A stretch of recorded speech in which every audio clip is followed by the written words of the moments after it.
Pronto. Então, gente, boa tarde de novo. Em nome do IB, eu quero dar as boas-vindas para todo mundo para essa primeira sessão temática do nosso simpósio. O simpósio é resultado de um ano de trabalho dos laboratórios do IB no campus, que foram muito legais e muito interessantes. Então, eu espero que vocês aproveitem essa sessão temática e também as outras que vão acontecer até a sexta-feira. Nessa primeira sessão temática, a gente vai ter 4 apresentações. O título da mesa é Holocausto e Políticas de Memória. E, como debatedores, a gente tem a Alana de Moraes, que é doutoranda na Universidade Federal de Pernambuco e professora, que coordenou já o Laboratório de História e Memória do Holocausto aqui no IB no campus. Alana, você está aí? Seja bem-vinda. E Sim, junto com Júlia, boa ela... tarde, muito obrigada. Boa tarde. E junto com a Alana temos o Michel, que é mestre em História e coordenador de História do Museu do Holocausto de Curitiba, e que coordena agora, né, o Laboratório História e Memória do Holocausto no IB, coordenou durante esse ano todo. Então, seja bem-vindo também, Michel. Você já está aqui? Eu não estou te... Ah, agora eu estou te vendo. Estou aqui, muito obrigado. Então, vou deixar a palavra com eles, que vão ser os mediadores, vão comentar os trabalhos. Cada apresentador vai ter 15 minutos para poder apresentar a sua pesquisa, e depois a gente vai ter as intervenções dos debatedores, também aqueles que estão aqui assistindo, mas que desejam fazer perguntas e comentários, também sintam-se muito à vontade. Passo a palavra, então, para o Michel e para a Alana, para eles poderem conduzir a mesa, mas eu estou aqui se precisarem de qualquer coisa.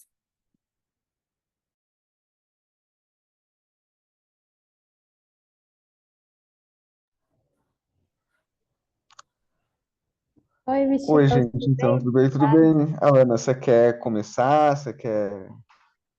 Não, acho que a gente pode iniciar com as apresentações, né? E aí, o formato, a gente apresenta primeiro as 4 apresentações primeiro e depois a gente faz as intervenções para todas elas, ou você prefere que a gente vá fazendo um a um? O que você acha? Eu acho que a gente pode fazer o modelo de todos apresentarem e depois a No gente fazer as final. perguntas, até porque daí eu acho que a gente tem um controle melhor do tempo, né? Senão a gente pode ser que fique injusto para os últimos apresentadores que fiquem com menos tempo. Então eu acho melhor deixar todas as apresentações, daí até para eles poderem dialogar também entre si. Ótimo, até também para que a gente possa estabelecer esses diálogos entre as pesquisas que vão ser apresentadas, né? Melhor que seja mesmo no final, concordo. Então, a primeira pessoa a apresentar o título do trabalho é História e Memória da Shoah na Itália, do Matheus Nunes Matias. Matheus, está aqui? Oi, Pode ficar à vontade para apresentar. Boa tarde. oi. Boa tarde. Eu tinha até na outra ligação pedido para ver se trocava, porque, enfim, eu estava no evento presencial da conferência de abertura e acabei de chegar, mas eu acho que eu vou dar conta, até para não prejudicar os colegas que, enfim, já estavam esperando apresentar depois. Bem, é, boa tarde a todos. Eu queria agradecer a organização, né, a comissão organizadora do evento do Instituto Brasil Israel. É uma alegria estar aqui compartilhando parte da pesquisa com vocês. Eu sou do Rio de Janeiro, eu estou cursando doutorado na Universidade Federal Fluminense, no programa de pós-graduação em História. É, Sou orientado pela professora Janaína Cordeiro e sou vinculado ao Núcleo de Estudos Contemporâneos e ao Europa, que é o Laboratório de História Moderna e Contemporânea. Bem, eu essa pesquisa que eu a minha intervenção é baseada numa pesquisa bastante inicial, né? Eu estou no primeiro ano do doutorado e eu fiz uma troca de tema muito recentemente, mas de todo modo faz parte do meu novo projeto que trata exatamente disso que está no título, que é a história e memória do Holocausto na Itália e mais precisamente as disputas em torno dos massacres ocorridos na frente oriental da Itália, né, em como que nos últimos anos a memória dos massacres conhecidos como Foibe foram apropriados por alguns grupos de direita e de extrema direita na Itália, é, na direção de equiparar esses massacres que foram cometidos pelos iugoslavos durante a Segunda Guerra, no final da Segunda Guerra Mundial até um pouco depois, entre 43 e 47, equiparar esses massacres ao Holocausto, né? E como essas disputas têm animado os debates políticos na Itália, sobretudo agora com o governo da Giorgia Meloni. Bem, eu queria começar, em primeiro lugar, com uma reflexão que está lá naquele texto clássico do Tony Jurit, que tem a ver com aftermath, né, como que a Europa saiu da Segunda Guerra em termos de memória. Ele fala, do texto se intitula The Past is Another Country, né, que é um pouco dessa discussão sobre a memória da Europa depois da Segunda Guerra Mundial, em que ele fala sobre dois momentos ou aspectos principais da memória formulada pela Europa de uma maneira geral em relação à Segunda Guerra. A primeira tem a ver com um certo mito resistencialista, né, de que, na verdade, a Europa tinha vencido o nazismo e o fascismo, né? Então, todos os países haviam se unido, em alguma medida, para derrotar o grande inimigo nazista. Então, um foco muito, muito grande no, no, nas resistências locais, nas resistências nacionais contra o Hitler, contra o nazismo.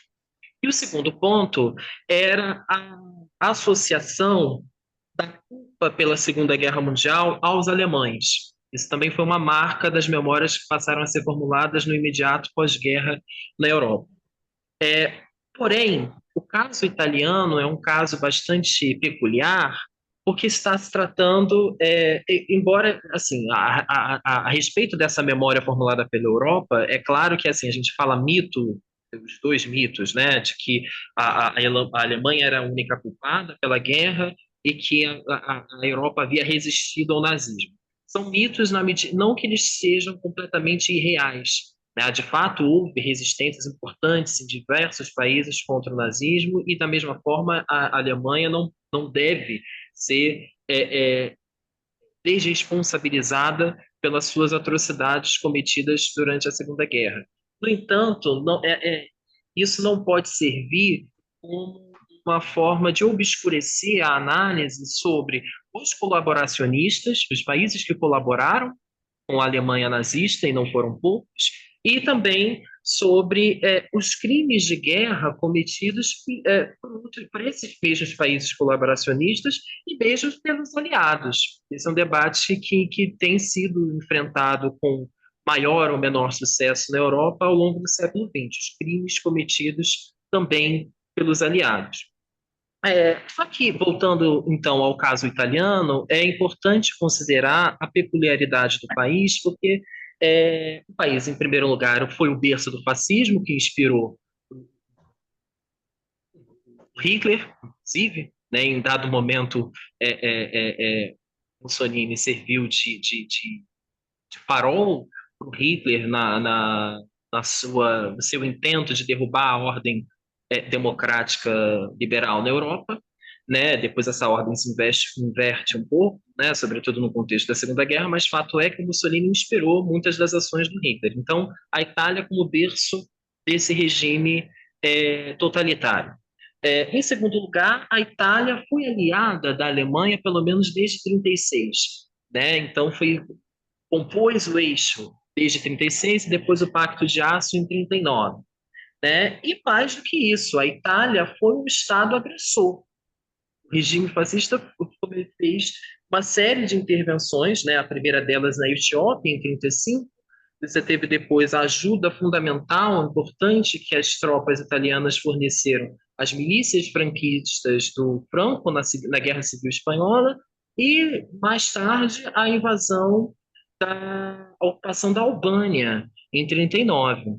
né? Isso antes da Segunda Guerra. E durante a Segunda Guerra, a ocupação de uma parte do sudeste da França e as intervenções, uma delas bastante desastrosa, na Iugoslávia e na Grécia, né, em 41. Então, pensar uma memória nesses termos, né, uma memória que vai recuperar um mito resistencialista, como o Tônio Giudice tinha falado, e, ao mesmo tempo, culpabilizar apenas a Alemanha, sendo que a Itália também havia cometido, embora não tenha cometido crimes e atrocidades ao mesmo nível da Alemanha, né, do genocídio contra os judeus, né, e outras populações, cometeu seríssimos crimes de guerra, sobretudo na região dos Balcãs, que sofreram bastante com a guerra de agressão promovida pelo Mussolini. Bem, mais do que pensar sobre essa questão das ocupações e, enfim, das atrocidades cometidas na região dos Balcãs, havia que se pensar também a respeito do, de uma ditadura, de um regime que já durava 20 anos, né? O fascismo os italianos tinham que se ver não apenas com a questão da Segunda Guerra, mas, sobretudo, com a manutenção de um regime totalitário no seu país. Bem, uma das saídas começou ainda no contexto do armistício de setembro de 43. Quando a Itália assina o armistício, passa-se a ver, né, afora a resistência, né, promovida pelos antifascistas italianos, há um investimento numa determinada ideia que vigora, em alguma medida, até hoje, de uma diferenciação muito clara entre o bom italiano e o mal alemão, no sentido de colocar os italianos como vítimas do Mussolini da Segunda Guerra, né, do Mussolini por ter levado a Itália contra a sua vontade para a guerra, e vítimas também da Alemanha, que ocupa a parte norte do país e instaura o Estado fantoche, né, o Estado satélite, a República de Saló. Então, há um investimento nessa ideia de que os italianos, e esse investimento ocorre dentro da própria Itália, pelos italianos, por parte dos antifascistas e, sobretudo, pelos aliados, né? Algumas iniciativas dos aliados, da Rádio Londres, por exemplo, vão nessa direção, né? Faziam propagandas nesse sentido, né? Viam a Itália. Primeiro que havia um consenso entre os aliados de que a Itália seria o elo mais fraco do eixo, né? O segundo ponto é de que o povo italiano, isso aparece nas propagandas que circulavam o país, né? Depois que os aliados invadem o território, conseguem chegar ao território italiano pela Sicília, eles investem muito nessa ideia de que a Itália havia sido, para convencer os italianos a largar fascismo, aqueles que ainda se mantinham fiéis, eles tentavam convencê-los com o argumento de que o Mussolini havia levado o povo italiano para a guerra sem que eles quisessem, né? E o investimento de slogans anti-alemães, que já circulavam na Itália pelo menos desde a Primeira Guerra, né, quando houve ali um enfrentamento entre os dois países. Mas tudo isso é sempre numa visão, como eu falei, do italiano inocente, do italiano bonachão, do italiano vítima, em comparação com um alemão cruel, né? Então, as ocupações italianas nos Balcãs vão ser lidas como ocupações leves, sem muita violência, em alguma medida o exército fascista, né, as tropas fascistas são sempre lidas quase como tropas mal equipadas ou que não tinham muita capacidade de agressão mesmo. Então, alguns filmes, né, mais recentes, mas investem muito nessa ideia. Se eu não me engano, um filme que é, inclusive, protagonizado, eu não me lembro o nome agora, mas filme protagonizado pelo Nicolas Cage, que ele interpreta um soldado italiano que, ao chegar à Grécia, chegar à Grécia, invadir o território grego, ele quase que faz uma confraternização com os gregos, como se a invasão tivesse sido algo de um encontro entre os italianos e os gregos pelo mar Adriático. E bem, o ponto sem dúvida que diz respeito à questão que está no título aqui da conferência, né, com base nessa reflexão que eu estou fazendo sobre a memória da Segunda Guerra construída pela Itália, tem a ver com, dentro dessa lógica do bom italiano, sobretudo no contexto da Conferência de Paz de Paris, há um investimento por parte da diplomacia italiana, sobretudo nesses países como Iugoslávia, Grécia, Albânia, França, países que foram agredidos, que foram ocupados ou invadidos pela Itália, um investimento na ideia de que a Itália teria sido, na verdade, composta por salvadores de judeus, né? Então, passa-se a se formular uma série de dossiês e relatórios que vão dar conta de dizer que havia, na verdade, uma série de ações por parte dos soldados italianos é, em prol de judeus, né, em prol de salvar judeus do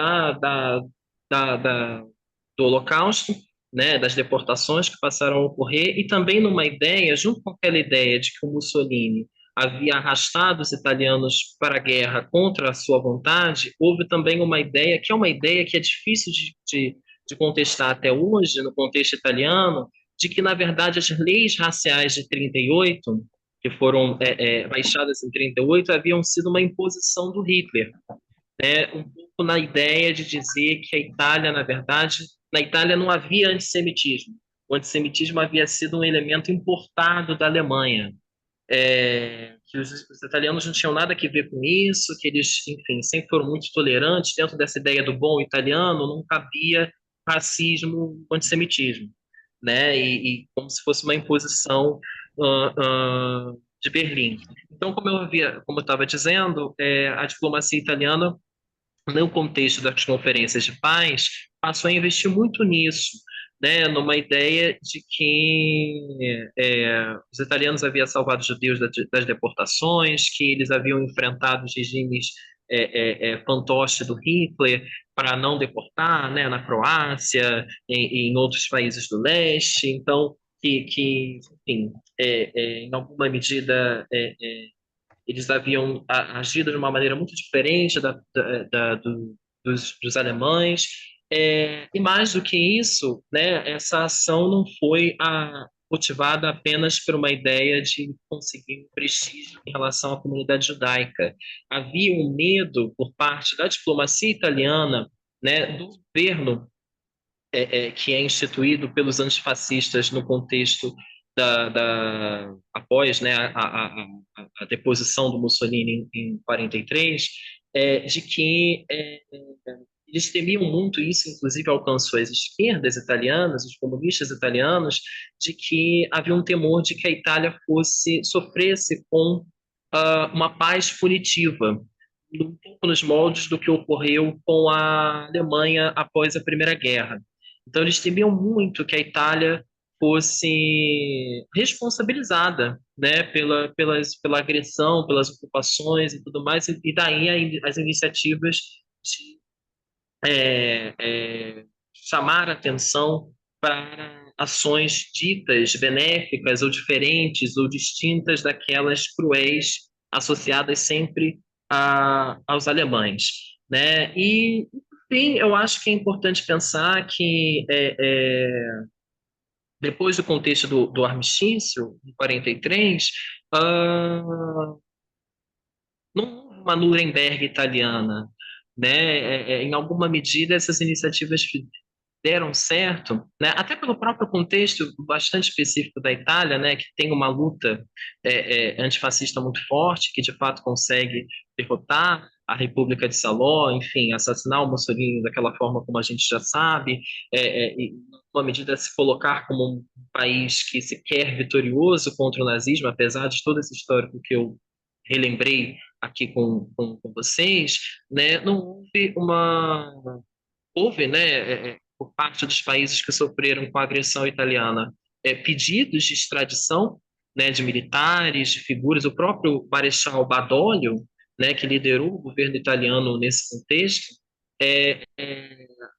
foi acusado de vários crimes de guerra, sobretudo na Etiópia, mas o fato é que essas figuras jamais foram extraditadas para serem julgadas nos países em que eles cometeram esses crimes. Essa era a proposta de países como a Iugoslávia, como a França, como a Grécia, mas isso nunca ocorreu. A Itália sempre se recusou a extraditar essas pessoas é, e se recusou colocando isso, né? Não, não, vocês estão querendo chamá-los, mas isso na verdade foi uma coisa muito pontual. Se eles cometerem esses crimes, eles foram crimes cometidos de uma maneira bastante específica, não era todo mundo.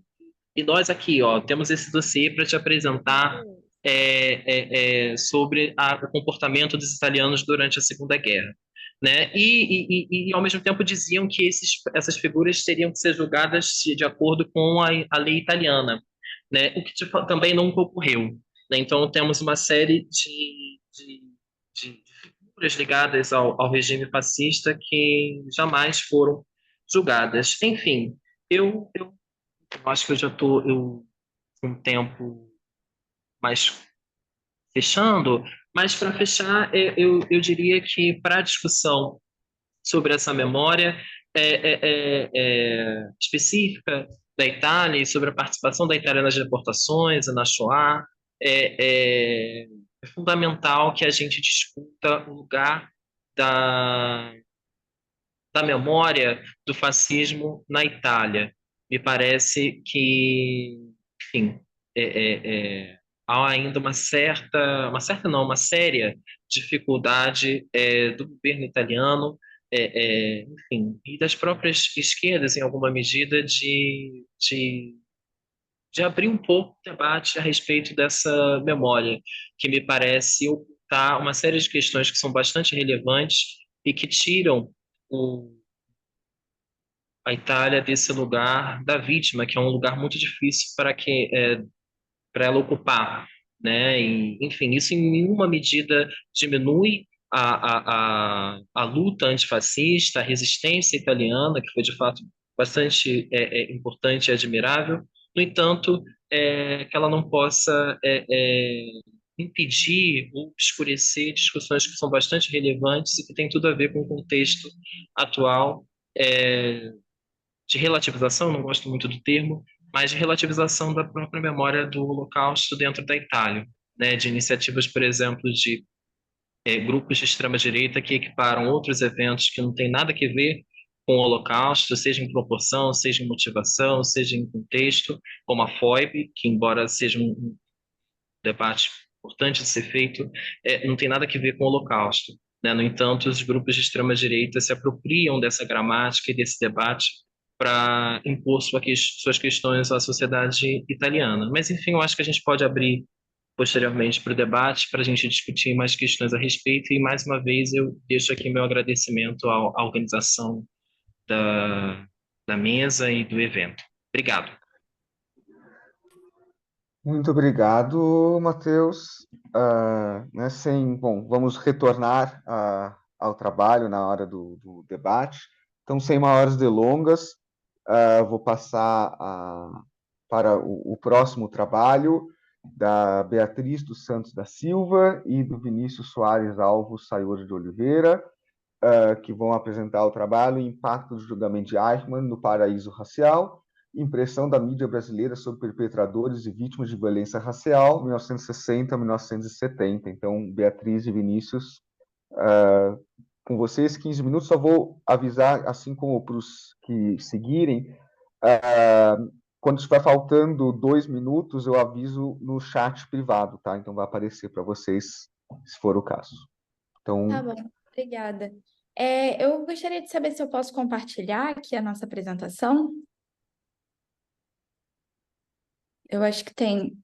Tá liberado Se o aqui para eu. Zoom permitir, pode compartilhar. Então, vou compartilhar aqui. Só um segundo. Só um minutinho, eu queria saber se vocês estão me ouvindo direitinho. Estão me ouvindo? Estamos escutando certinho. E vocês estão Beleza. conseguindo ver a tela? Está carregando aqui. Ah, tá. Quando estiver indo, vocês me avisem. Aqui tá falando. Tá pausado. Tinha até aparecido e agora voltou a carregar. Acho que talvez pode fechar e tentar de novo. Peraí. Só um segundo.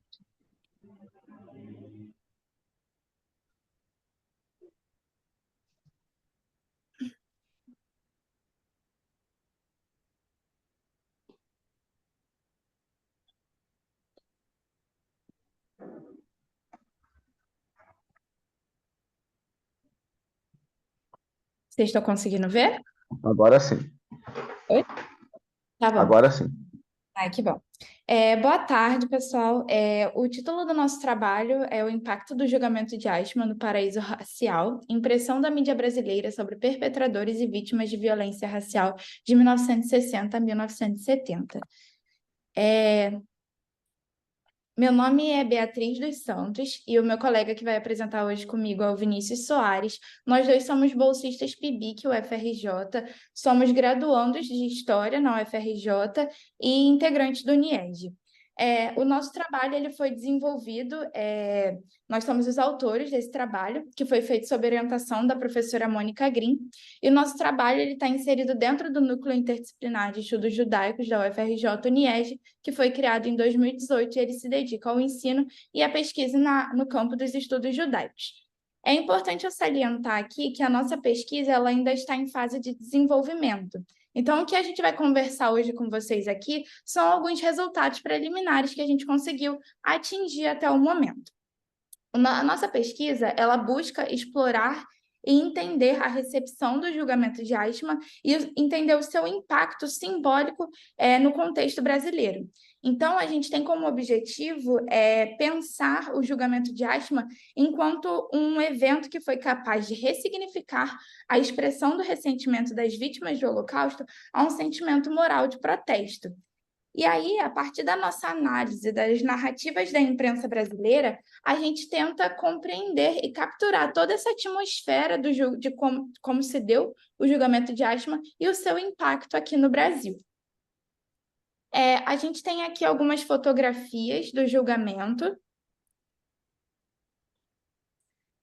E aí, vocês devem se perguntar, né, talvez, mas por que o nosso interesse pelo julgamento de Eichmann? Para quem não conhece... Vocês estão conseguindo ver? Acho que deu interferência. Então, para quem não conhece, o Adolf Eichmann, ele foi um nazista alemão responsável pelo extermínio de mais ou menos 6 milhões de judeus. E com o fim da Segunda Guerra Mundial, ele acabou fugindo da Alemanha, indo se esconder na Argentina. Até que em 1960 ele é descoberto por Israel, ele é levado para Israel para que ele pudesse ser julgado lá. Em 1962, ele acaba sendo condenado e executado à pena de morte. Mas então, por que a gente estuda justamente o julgamento dessa figura tão particular, né? É importante a gente ter em mente que no contexto do imediato pós-Segunda Guerra Mundial, as vítimas do Holocausto elas não tinham um espaço para manifestar os seus sentimentos diante de toda aquela violência que elas haviam vivido. Então, não existia um espaço nem público nem jurídico para que essas vítimas pudessem se manifestar e para que elas pudessem ser ouvidas. Ou seja, essas vítimas elas não tinham um espaço para manifestar os seus sentimentos. Tanto é que os julgamentos anteriores ao julgamento de Eichmann, eles não consideravam os testemunhos das vítimas de violência. E, na maioria dos casos, eles se baseavam em documentos oficiais para formular essas acusações e essas condenações. Um importante exemplo disso é o julgamento de Nuremberg, que aconteceu logo após o fim da Segunda Guerra Mundial. Mas aí, o julgamento de Eichmann, ele nos chama a atenção porque ele foi um evento totalmente inovador, porque ele foi um evento onde um novo léxico sobre as vítimas de exclusão racial, de genocídio e de assassinatos em massa se impôs, porque o julgamento de Eichmann ele trouxe para o centro da história a figura das vítimas. Então, o ponto central do julgamento foi a vítima e os seus relatos. E aí é dessa estrutura jurídica desse julgamento que acontece o que nós chamamos de o advento da vítima ressentida. E aí, por que essa vítima seria uma vítima ressentida, né? A gente vai falar um pouco disso mais para frente. O julgamento de Eichmann, ele também ganhou muita repercussão por causa da Hannah Arendt, porque a Hannah Arendt, que era uma judia, que ela foi pessoalmente para Israel para acompanhar o julgamento enquanto correspondente da revista The New Yorker. E aí, na época, os artigos que ela produziu, na época que ela estava acompanhando o julgamento, eles foram juntados e foram lançados em um livro, que é o Eichmann em Jerusalém, que foi publicado em 1963. Na época da publicação do livro da Hannah Arendt, ganhou muita repercussão por causa de várias críticas que esse livro sofreu por causa da tese dela sobre a banalidade do mal, que falando assim, de forma bastante resumida, né? Ela dizia que o Eichmann ele não era dotado de uma malignidade intrínseca e que, na verdade, ele era apenas um funcionário, um sujeito inserido dentro daquele sistema e incapaz de qualquer discernimento moral. Aí agora é o Vinícius que vai falar.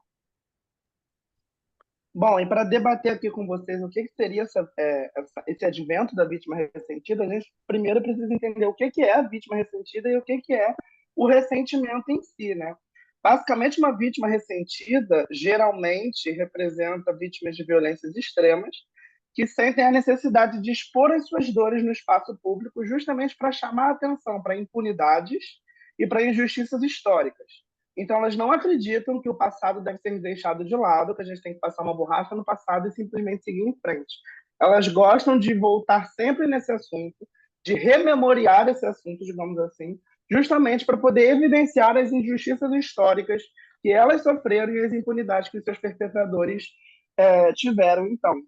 Então, a gente entende o ressentimento como uma espécie de contra-violência, como um ato de protesto, de resistência mesmo, que subverte uma lógica totalmente tradicionalista que, desde a época de Nietzsche, enquadra o ressentimento como um elemento tóxico, né? Como se fosse uma simples vingança dissimulada e um obstáculo ao curso natural da história.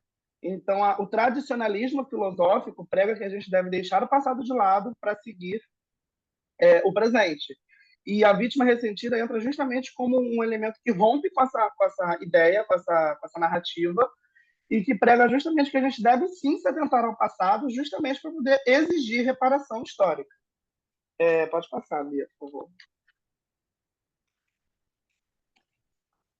E aí, para trabalhar o ressentimento, a gente se inspirou no Jean Merry, que foi um sobrevivente do Holocausto, né, um austríaco. E aí eu preparei aqui um resuminho breve sobre a vida de Jean Merry. Ele foi preso mais de uma vez, só que conseguiu fugir. Em 43 ele foi capturado e levado para Auschwitz. E ele escreve sobre suas experiências de extrema violência e trauma que ele vivenciou. E em 1978 ele se suicida. Só que o foco aqui para a nossa pesquisa é o livro intitulado Além do Crime e Castigo, que ele escreve, onde justamente no capítulo chamado Ressentimento ele trabalha a questão do ressentimento. Né? Ele primeiro oferece para a gente um panorama de como estava a Europa nesse pós-Segunda Guerra, totalmente fragilizada e desmoralizada perante o mundo, e tentando se reconstituir, reconquistar o prestígio que a Europa tinha. Né? E nessa tentativa, nesse movimento, as nações europeias tentavam se afastar ao máximo do Holocausto e do nazismo. Então, ninguém meio que assumia a culpa, sabe? Não éramos nazistas, não éramos antissemitas, isso é culpa deles, isso é culpa de fulano, é culpa de ciclano, nunca culpa nossa. Entende? O Améry ele se indigna com esse posicionamento das nações europeias, porque ele acredita que não, que a gente não deve simplesmente esquecer o que aconteceu e seguir em frente como se nada tivesse ocorrido. Que a gente deve sim se atentar a esse passado. E aí tem até a famosa citação dele, que a gente colocou no slide, né? Que é: o perdão e o esquecimento forçados mediante pressão social são imorais. Então, o Améry ele se auto-intitula um homem ressentido no seu livro, e ele fala que... Eita, tá bom. Ele se auto-intitula um homem ressentido no seu livro, e ele prega justamente que o perdão, digamos assim, é algo infame para essas vítimas ressentidas. Aí agora sim, pode passar, Bia. Então, os nossos principais objetivos com a nossa pesquisa são justamente compreender essa virada afetiva, ou seja, o momento em que a vítima assume esse protagonismo a partir do julgamento de Eichmann, e compreender a legitimidade do ressentimento como um sentimento moral legítimo, né, manifestado por vítimas de violência extrema que ganha expressão a partir do julgamento. A gente também quer investigar a recepção do julgamento e do ressentimento pela imprensa brasileira, tentar identificar como que a imprensa tratou essa relação entre algoz e vítima e para quem ela deu mais atenção, e identificar na imprensa judaica talvez um operador crítico entre o julgamento e entre a forma que o julgamento era tratado pela ampla imprensa. Né? Pode passar. E aí a gente formulou duas hipóteses assim centrais para nossa pesquisa, que dizem que basicamente que ainda que a recepção do julgamento tenha promovido uma certa compaixão pelos brasileiros por essas vítimas do nazismo e do Holocausto, ele não foi capaz de gerar uma atmosfera de empatia com essas vítimas. E aí a gente já linka com a nossa segunda hipótese. Isso acontecia porque o Brasil se percebia como um país racialmente democrático, né? Na época da década de 60 e 70, a gente vivia numa ditadura onde a narrativa da democracia racial era muito difundida a todo momento. Então, o Brasil não se via como um país racista. Os brasileiros não conseguiram compreender, talvez, o ódio racial por trás do nazismo e não conseguiram trazer para si a dor dessas vítimas. Então, os brasileiros até compreendiam que sim, houve um sofrimento, houve uma violação, mas não traziam isso para si, não refletiam sobre o próprio contexto do Brasil, muito menos sobre a importância que esses relatos dessas vítimas iam ter a partir de então.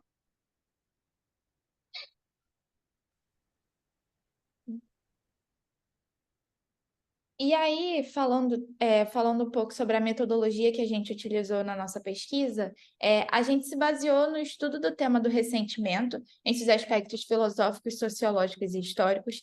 A gente também realizou encontros periódicos para discutir autores que tratavam do tema do ressentimento, como Adam Smith, o Nietzsche, o Tocqueville, por exemplo, e também realizamos estudos de autores sobreviventes do Holocausto, como o Primo Levi e o Jean Merry. A gente também realizou a pesquisa e análise na imprensa no contexto do julgamento de Eichmann. Então, a gente pesquisou revistas e jornais da comunidade judaica brasileira, como, por exemplo, Aonde Vamos, Nossa Voz e Comentário, e revistas e jornais da grande imprensa no Brasil, como o Cruzeiro, Manchete, o de Uma Hora, dentre outros que vocês podem ver aqui.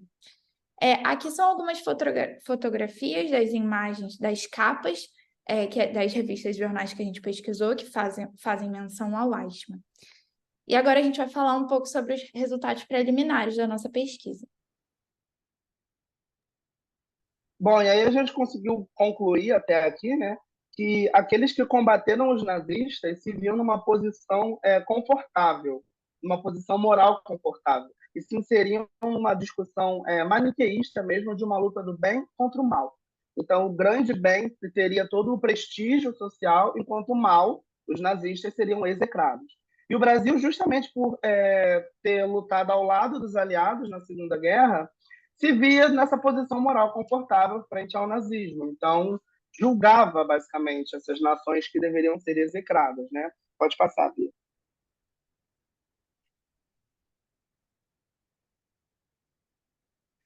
E aí a gente também percebeu que a imprensa não conseguiu dimensionar a importância da vítima e do ressentimento e reservou um espaço muito maior nas manchetes dos jornais ao Eichmann, ao Holocausto e à descrição de Eichmann como um carrasco nazista, um monstro, um assassino frio, enquanto a vítima e os seus relatos foram deixados de lado. Né?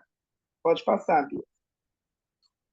E a gente também percebe que a imprensa brasileira se demonstrou pouco reflexiva em relação às dimensões raciais dos crimes nazistas, justamente por aquela questão que a gente já apresentou anteriormente, porque o Brasil se via como um país racialmente democrático e o ódio racial inerente ao nazismo era tratado como algo não pertencente ao território brasileiro. Então, não precisamos debater algo que não faz parte do nosso cotidiano. Não há racismo no Brasil, né? E aí, pouco se debateu na imprensa essa questão do ódio racial do nazismo, né? E aí, agora eu vou trazer algumas fontes que a gente conseguiu coletar a partir da nossa pesquisa, né? Aqui a gente tem várias manchetes de jornais e revistas onde eles fazem menção ao Eichmann. E aí a gente pode ver que sempre se refere ao Eichmann como uma besta fera, um monstro nazista, o maior dos criminosos nazistas. Então, a gente consegue identificar e perceber essa tentativa da imprensa brasileira de associar o Eichmann a todas as atrocidades do mundo. Essa ideia de mostrar como se o Eichmann fosse a própria personificação de todo o mal. E aí, quando a gente percebe isso, a gente vê essa tentativa. Porque quanto mais eles associam ao Eichmann a toda essa monstruosidade, mais o Eichmann ele se difere do que o brasileiro representa. Não tenho uma resposta para isso. Deus, coisa. O negócio do computador tá escutando o que eu estava falando. Desculpe, eu não posso fazer isso aqui. Meu Deus. Mas, enfim. E aí, quando a gente pensa nas vítimas do Holocausto, né, e como elas aparecem nas reportagens na imprensa, as vítimas elas são deixadas de lado e os seus relatos eles não ganham voz. E aí, nos raros momentos onde essas vítimas aparecem nas reportagens, elas aparecem representadas apenas como números, como a gente pode ver aqui, ó, castigo implacável para o monstro que mandou matar 6 milhões de judeus. Ou seja, a gente consegue perceber aqui que a imprensa brasileira ela não foi capaz de compreender a relevância, a força e a importância dessa vítima ressentida que ganhou força a partir do julgamento de Eichmann. E aí, trazendo um pouco, né, sobre essa ideia do Brasil, dessa crença de que o Brasil fosse um país com uma democracia racial, né, e que por isso ele estaria muito longe de toda essa barbárie que foi o Holocausto, a gente tem aqui uma reportagem do jornal Última Hora, de 1961, onde eles falam: o amor brasileiro à justiça não admite antissemitismo. Amanhã comemoraremos a data do levante do gueto de Varsóvia, cujas cenas jamais poderiam ter o Brasil como palco. Já nessa outra reportagem do Coelho de Souza, do Diário de Notícias de 61 também, ele fala: Eichmann não me indigna, me assombra, assim como assombra toda a minha geração, por influência, sem dúvida, do espírito da nossa gente, que entre as suas qualidades inclui a ausência do racismo.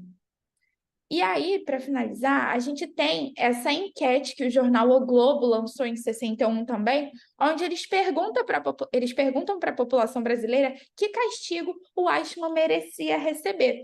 E aí a gente consegue identificar, a partir disso, essa preocupação e o foco muito maior na figura do Eichmann e o distanciamento da figura da vítima, porque eles estão mais preocupados em saber qual castigo a população brasileira daria para o Eichmann.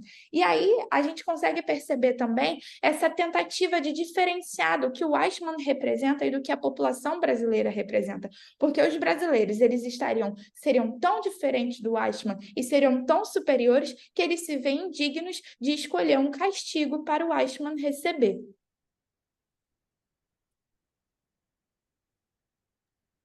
E aí, por fim, a gente vai apresentar aqui para vocês as próximas etapas da nossa pesquisa, e a gente quer refletir sobre em que medida o tema do Holocausto e do genocídio podem ter influenciado outros atores ressentidos, digamos assim, aqui no Brasil, a falar sobre esse seu ressentimento, principalmente vítimas do racismo e vítimas da ditadura. E a gente quer explorar nesse movimento a trajetória do movimento negro brasileiro, em particular de Abdias Nascimento, um agente assim muito expressivo e relevante para a luta antirracista no Brasil, acredito que todos devam conhecê-lo, e tentar perceber em que medida o Abdias e o movimento negro como um todo pode se enquadrar nessa lógica do ressentimento de uma vítima ressentida, que busca por reparação histórica, que luta contra a injustiça e que quer que a violência seja levada à tona, né? A violência que eles sofreram e que eles sofrem constantemente seja debatida no espaço público. E aí, basicamente, essas são as próximas etapas da nossa pesquisa. A gente agradece aqui pelo espaço e pela atenção de todos. Muito obrigado. Muito obrigada.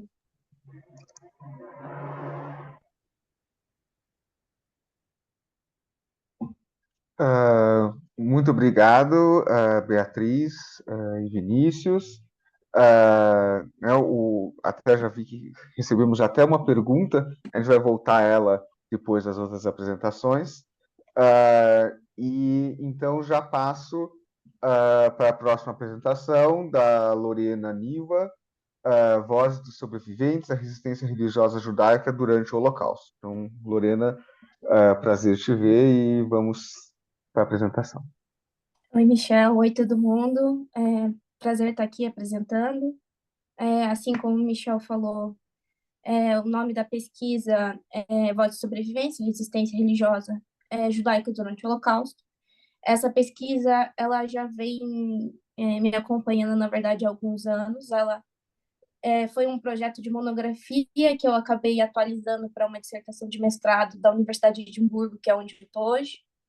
Então, assim, ao longo de 5 anos, que é o período que eu estou com essa pesquisa, o foco dela mudou algumas vezes, mas o que eu vou apresentar hoje para vocês é o foco principal da minha dissertação de mestrado, tá? Então, o que eu consigo,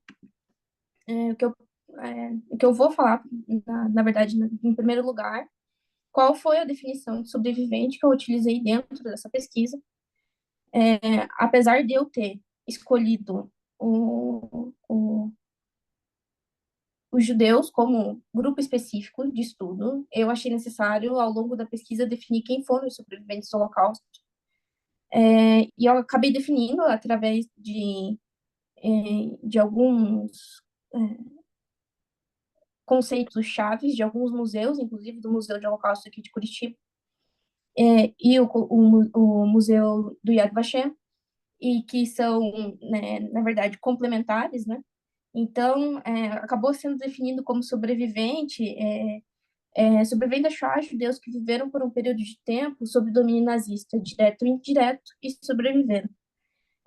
Dessa maneira, são incluídos judeus franceses, búlgaros, romenos, que passaram a guerra inteira sob regimes colaboracionistas, anti-judaicos e não necessariamente deportados. E também abrange toda a comunidade LGBTQIA+, negros, testemunhas de Jeová, povos Roma-Sinti, pessoas com deficiência, poloneses, prisioneiros de guerra e dissidentes políticos. Apesar da definição ampla, dentro dessa dissertação de mestrado, eu acabei selecionando somente sobreviventes judeus e judeus ortodoxos, especialmente por estar buscando relatos que levassem em conta a experiência religiosa dentro dos campos de concentração e dos guetos. Tá? Então, o que eu, em segundo lugar, de ponto importante dentro dessa pesquisa, foi a mudança dos conceitos de resistência, né? Primeiramente, a gente tem, logo ao final da guerra, a gente tem o conceito de resistência armada como o mais comum, né? Onde a gente tem a participação judaica por diversos motivos, onde a gente tinha judeus que queriam somente participar da luta, ou porque tinha identificação com os vizinhos não judeus, num momento de libertação pela sua terra ocupada pelos nazistas, ou ainda por declarações morais e políticas, e inclusive essa última motivação foi especialmente forte entre os membros dos movimentos juvenis sionistas, né? Que entenderam a resistência como uma expressão de protesto com o que estava acontecendo contra o seu povo. A partir do final da guerra, a gente tem a realocação dos sobreviventes para os Displaced Person Camps, que são uns campos para refugiados criados pelas forças aliadas, que consistia principalmente daqueles que sobreviveram dos campos e dos guetos, e acabaram sendo os primeiros que relataram o seu tipo de experiência ali, e houve um processo de compilação de experiência dessas primeiras pessoas que chegaram aos Displaced Person Camps. Inclusive, o Israel Gutman e o Avraham Milgrom são dois historiadores que estudaram a repercussão desse primeiro desses primeiros relatos desses sobreviventes na formação do imaginário nacionalista dentro do Estado de Israel, tá? Além da ampliação necessária do conceito de resistência, a gente também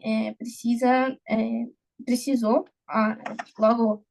não logo ao final da guerra, mas ao longo das décadas ali de 60, 70 e 80, a ampliação dos testemunhos sobreviventes, né? E a gente tem isso a partir do julgamento do Adolf Eichmann, a gente tem isso com a publicação do Diário da Anne Frank, a gente tem também com a série americana do Holocausto, e a gente também, principalmente, com o filme da Lista de Schindler, que acabou fundando a Shoah Foundation, que foi a base da onde eu tirei todos os depoimentos que eu utilizei dentro do meu trabalho, e acabou compilando aí, mas se eu não me engano, 50, 60 mil testemunhos de sobreviventes ao longo da década de 90, né? O termo resistência, ele só vai sofrer ampliações na década de 70 com o historiador Yehuda Bauer, que descreveu resistência como qualquer ação de grupo tomada conscientemente em oposição às leis, ações ou intenções conhecidas ou supostas, dirigidas contra os judeus pelos alemães e seus apoiadores. Essa é a primeira definição do Bauer, e ao longo dos anos, ele incluiu nessa definição os atos individuais de resistência, armados ou não, que deviam ser levados em conta como uma expressão de vontade de, pelo menos, segmentos de comunidades ou grupos judaicos contra os alemães e seus colaboradores, né?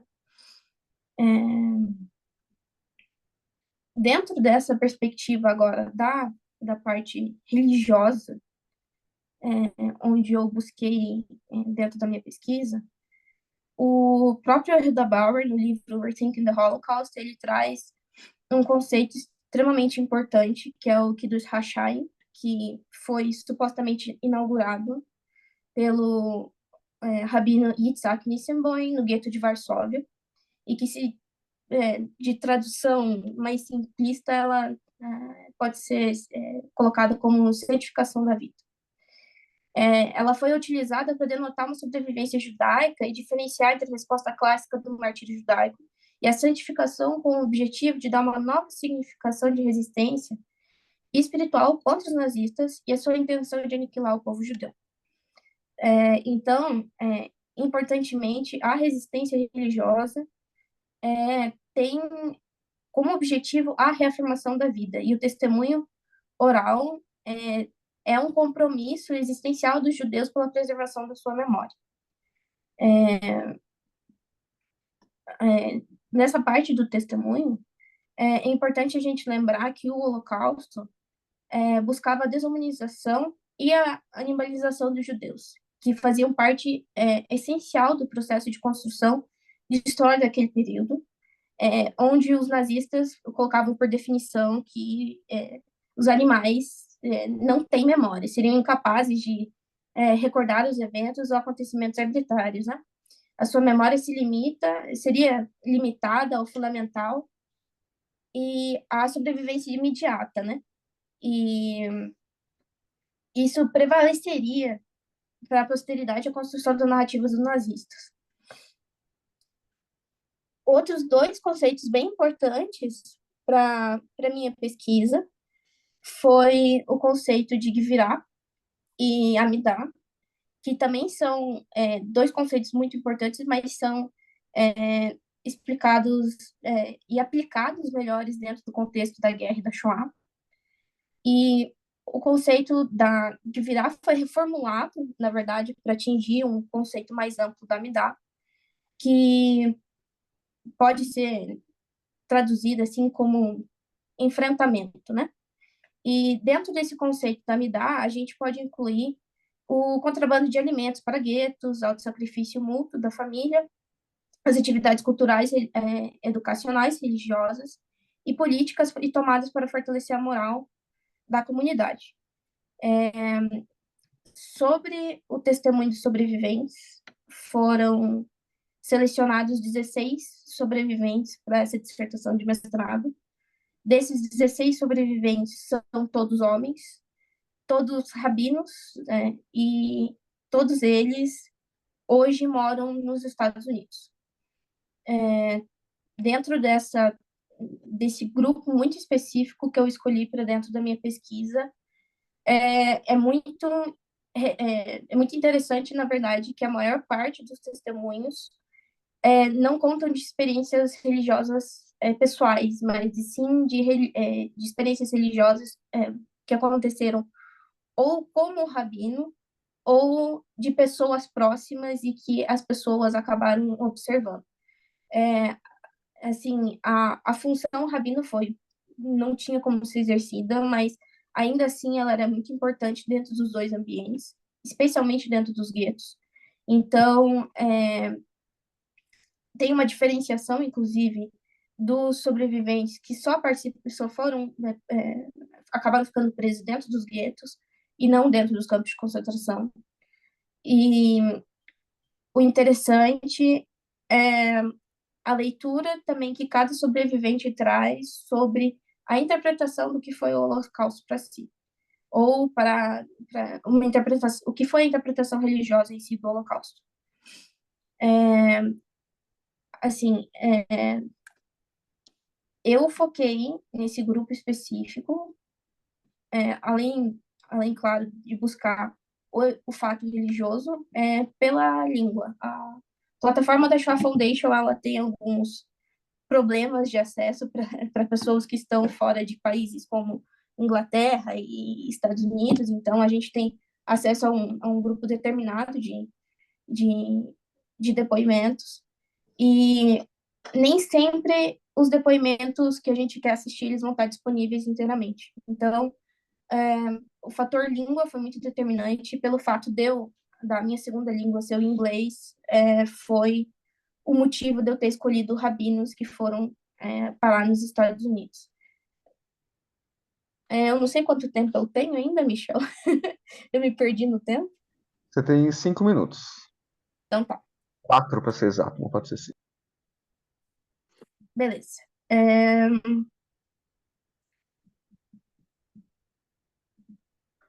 Eu acho que é isso, assim, eu não tenho... assim, é uma pesquisa muito grande, foram quase 230 páginas de dissertação, por conta das, das estruturações de cada depoimento dentro da pesquisa. Os depoimentos podiam ter, em média, entre 1 hora, 4 horas e meia de depoimento. Nem sempre a gente tem controle, na verdade, nunca a gente tem controle sobre o que acontece dentro dos depoimentos da Shaw Foundation, então a gente não tem como perguntar diretamente sobre um determinado assunto. Então, às vezes acontecia do entrevistador fazer uma pergunta um pouco mais direta sobre a prática religiosa em algum lugar específico, mas acontece às vezes da pessoa lembrar de experiências anteriores ao período da guerra ou anterior ao período do Holocausto.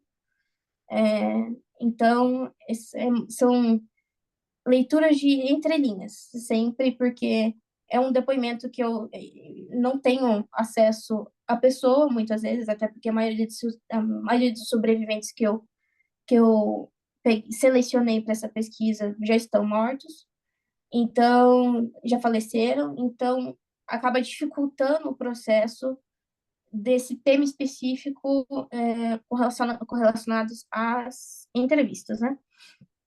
Também é interessante de perceber a interferência com relação do entrevistador para a entrevista, onde o próprio o entrevistador interrompia a entrevista quando o entrevistado colocava mais experiências de outras pessoas do que as próprias. Aconteceu, se eu não me engano, 3 ou 4 vezes em só uma dessas entrevistas, se eu não estou enganada. E o que acaba também atrapalhando, porque o processo de memória não é só individual, mas é um processo de memória coletiva que a gente precisa construir com relação à memória do Holocausto, né? E também a gente tem de importante, é, não há um consenso não há um consenso religioso do porquê o Holocausto ocorreu. Desses 16 rabinos, os 16 deram uma explicação diferente. Os 16 trouxeram a sua religiosidade, interpretou o evento de uma maneira diferente. Então, é muito difícil e nem se espera que se chegue a um consenso.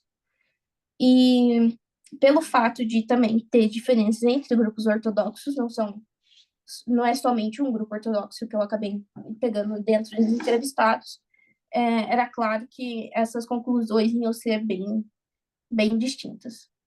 Eu acho que é isso, Michel. Obrigada. Obrigada a todo mundo. Muito obrigado, Lorena.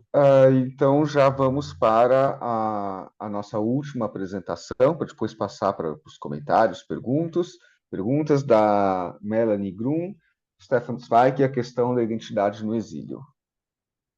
Oi, boa tarde, todos, todas, todes. Quero agradecer ao IB pela essa oportunidade e também a todo mundo que está aqui presente.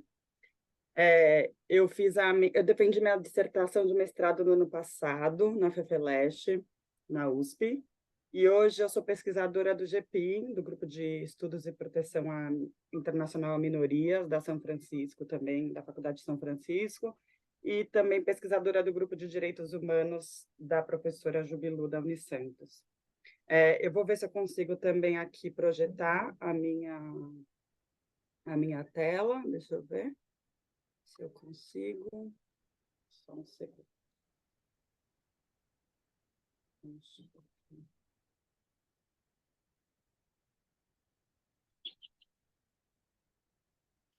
Aparece para vocês?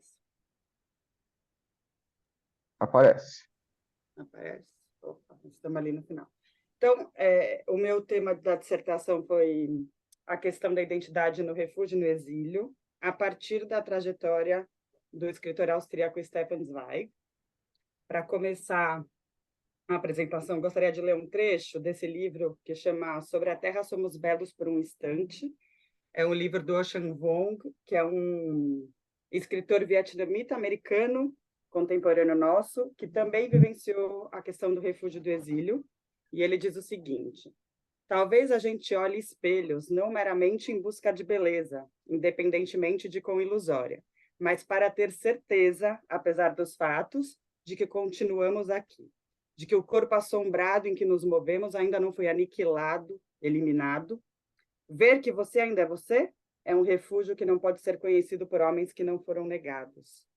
Eu decidi começar a apresentação com esse trecho, que eu acho que o Ocean Vuong ele acaba sendo, de forma muito sensível, pegando num ponto principal, quando a gente fala de refúgio e de exílio, que é a questão da identidade. As pessoas que estão em deslocamento forçado, elas geralmente estão em deslocamento porque no país onde elas nasceram, na terra natal, alguma característica da identidade dessa pessoa foi apontada pelo outro, e a partir desse momento foi dito: você não pode existir, você, por ser assim, não pode existir aqui, né? Muitas vezes, características da identidade que nem a própria pessoa dá muito valor. Às vezes é uma característica que ela valoriza, mas muitas vezes questões identitárias que não faz parte da narrativa de identificação, de autoidentificação daquela pessoa.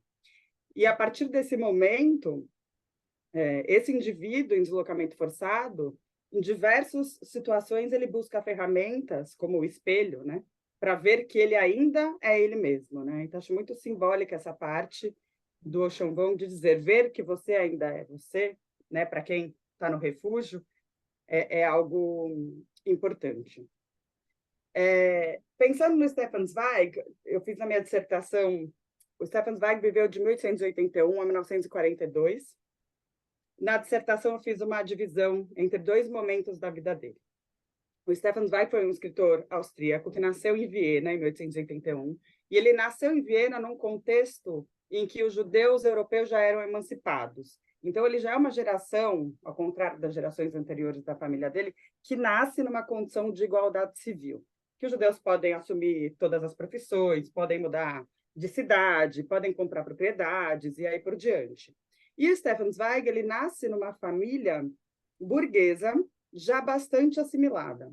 Então, a formação dele ao longo da infância, juventude, vida adulta, ele se identifica muito mais com a sociedade maior, com a sociedade austríaca, com a sociedade europeia, do que com o fato dele ser um judeu. Esse é um aspecto, sim, da identidade dele, mas não é o aspecto mais relevante na medida em que ele vai construindo a sua própria identidade.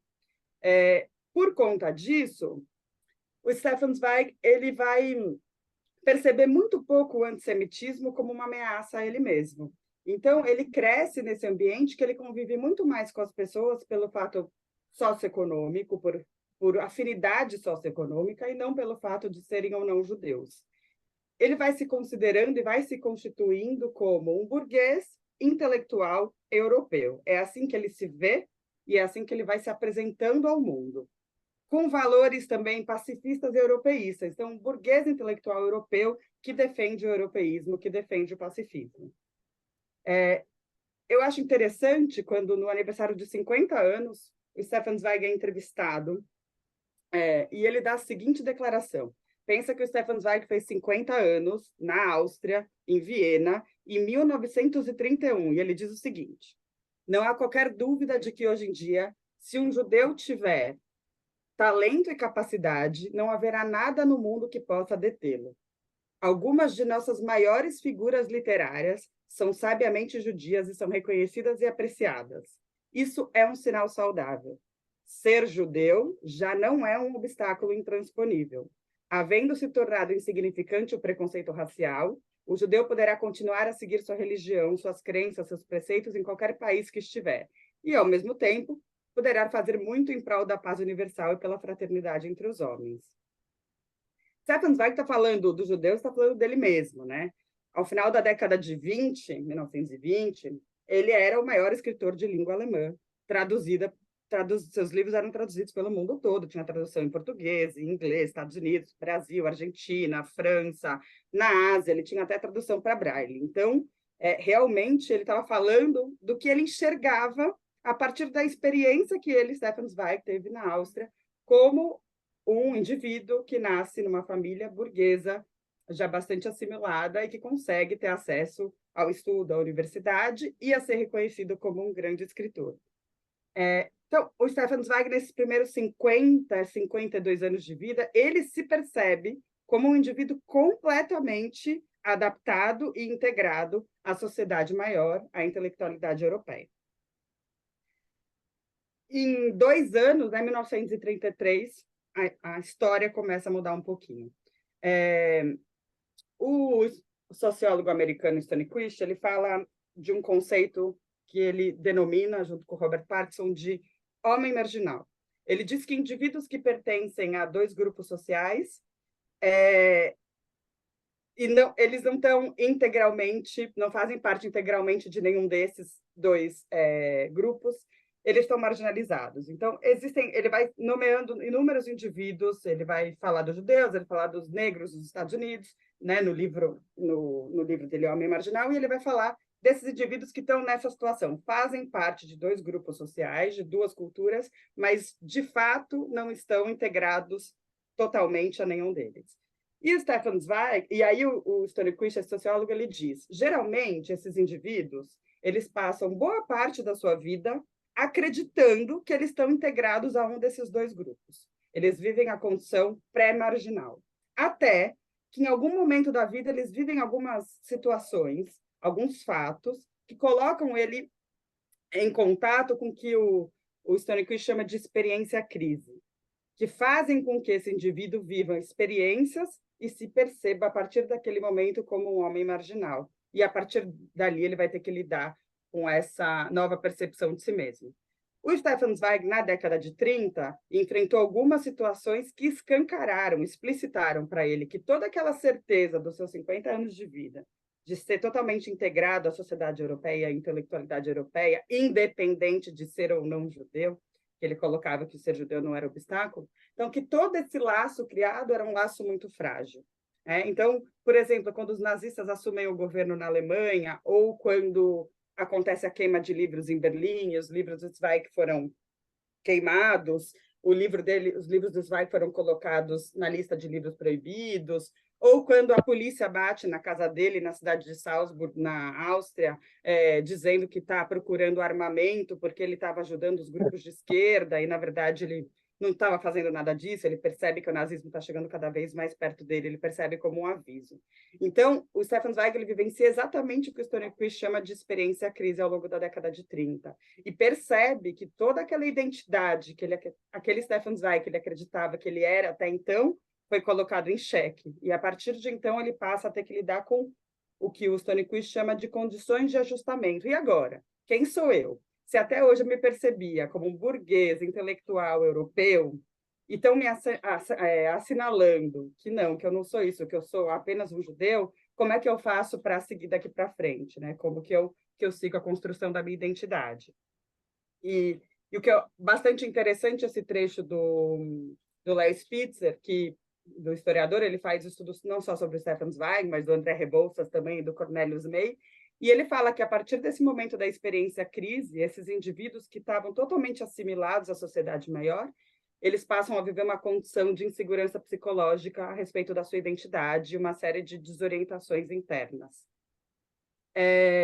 Ao mesmo tempo que o Stefan Zweig vivencia essa experiência crise e passa a se perceber como alguém que não era totalmente integrado como ele acreditava, ele também vai viver uma condição cada vez mais forte de perda da sua condição de sujeito e transformação de sujeito em objeto. Esse é um conceito usado pela Bell Hooks, e que a Grada Quilombo usou na Memórias da Plantação, que vai dizer que todo indivíduo que perde o direito de determinar a sua identidade, a sua realidade e a sua história, perde a sua condição de sujeito e é relegado à condição de objeto.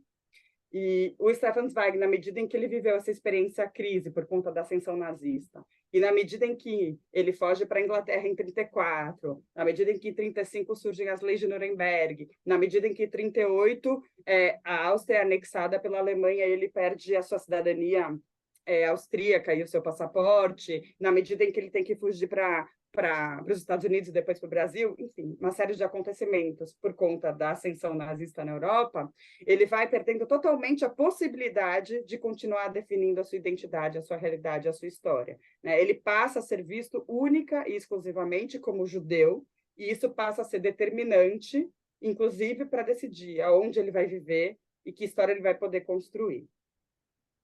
É interessante porque na autobiografia que ele escreveu, ele usa, inclusive, esse termo, né, especificamente. Ele fala, quando ele se refere a toda essa situação do refugiado e do migrante, do deslocamento forçado, que ele vai falando sobre a dificuldade de conseguir visto, passaporte, documentação para entrar nos países, ele fala, constantemente éramos obrigados a sentir, nós que nasceremos com a alma livre, que éramos objeto e não sujeito, que nada era nosso direito e apenas uma graça concedida pelas autoridades. Então, né, desse jeito, né, em busca de um lugar mais seguro para viver e tentando, de alguma forma, reconstruir sua vida e a sua própria identidade, o Stefan Zweig, de 1934 até 1942, vai viver na condição de deslocado, né?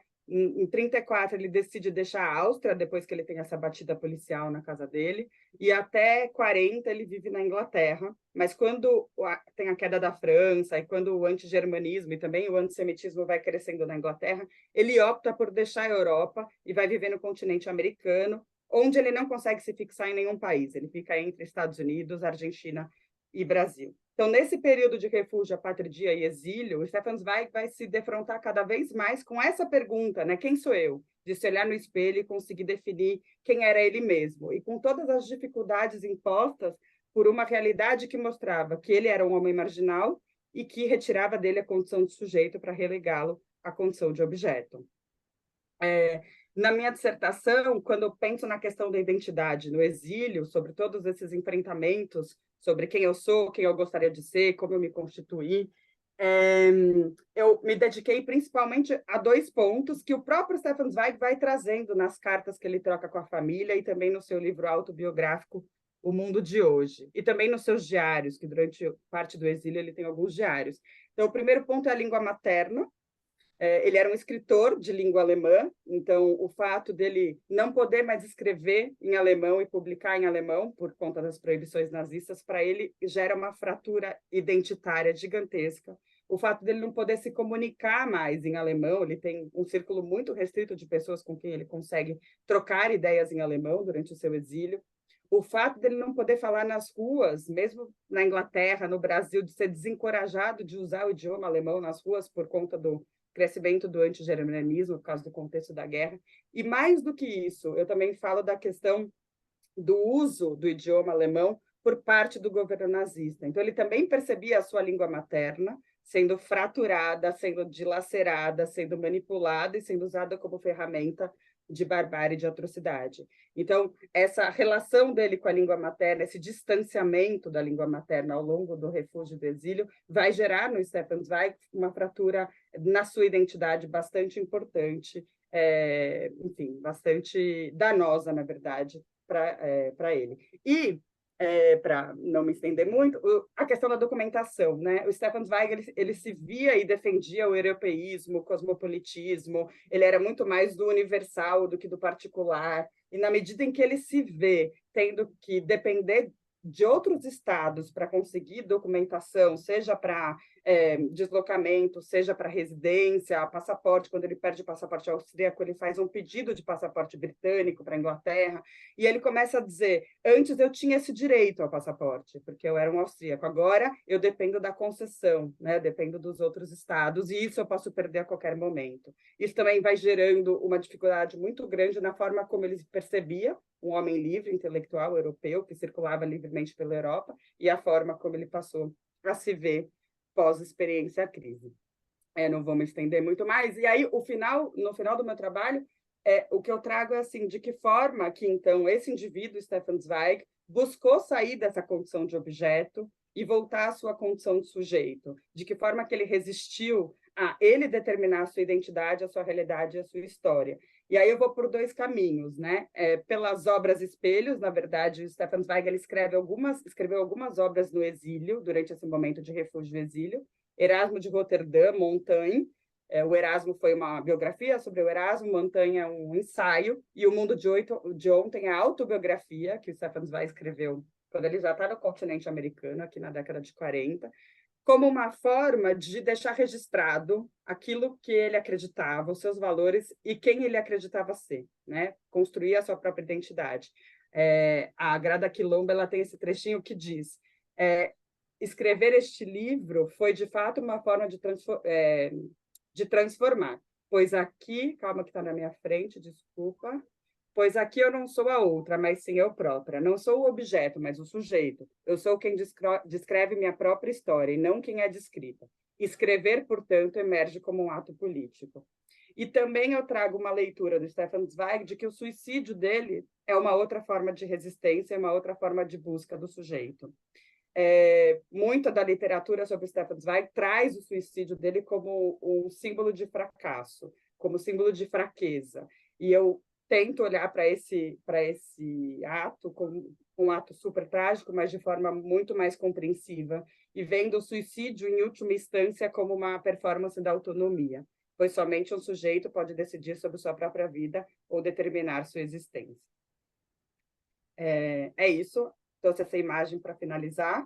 É uma imagem de um artista espanhol, Bruno Catalano, e que sobre viajantes no mundo, sobre imigrantes, exatamente para que a gente consiga ter esse olhar de que pessoas em deslocamento forçado, independente da sua condição econômica, enfim, essas pessoas elas estão com a sua identidade fraturada, né? Elas vivem essa fratura identitária e, enfim, e esse olhar é importante, independente de outras questões que atravessam as pessoas em deslocamento forçado.